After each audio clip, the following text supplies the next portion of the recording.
uza kugira umuntu aba ufatika. To be seen. Buri mugore wese aba yifuza kugaragara bamubone.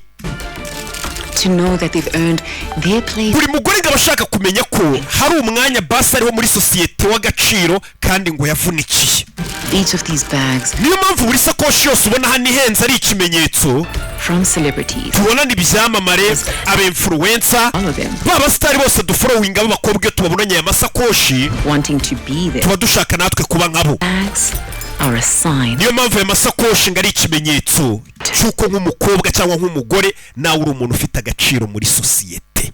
Ayo ni amagambo dutangiranye. Ya masakoshi meza, ya masakoshi mubona ni ibyamamare, ya masakoshi mubona abastari b'abakobwa. Ngo abagore bagenzi babo iyo bababonye ngo nabo babifuza buriya kugaragara ngo bakaba nka bari abastari. Niyo mpamvu ubona babigana ibintu byose bakora. Abona isakoshi nawe akabyuka ashaka kuyigura. Ngo kuko ngo zira sakoshi zihenze, biriya misatsi ngihenze, ngo ibyo byose ni ikimenyetso cy'uko uri umuntu ngo ufite agaciro muri societe nk'umukobwa. Kudutangiye filime batubwira. Tutangiranye umugore hano. This bag.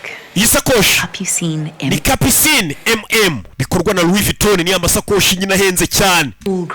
Iyi sakoshi ikoze mu ruhu rwa Turion ndetse igizwe n'ibyuma bya zahabu.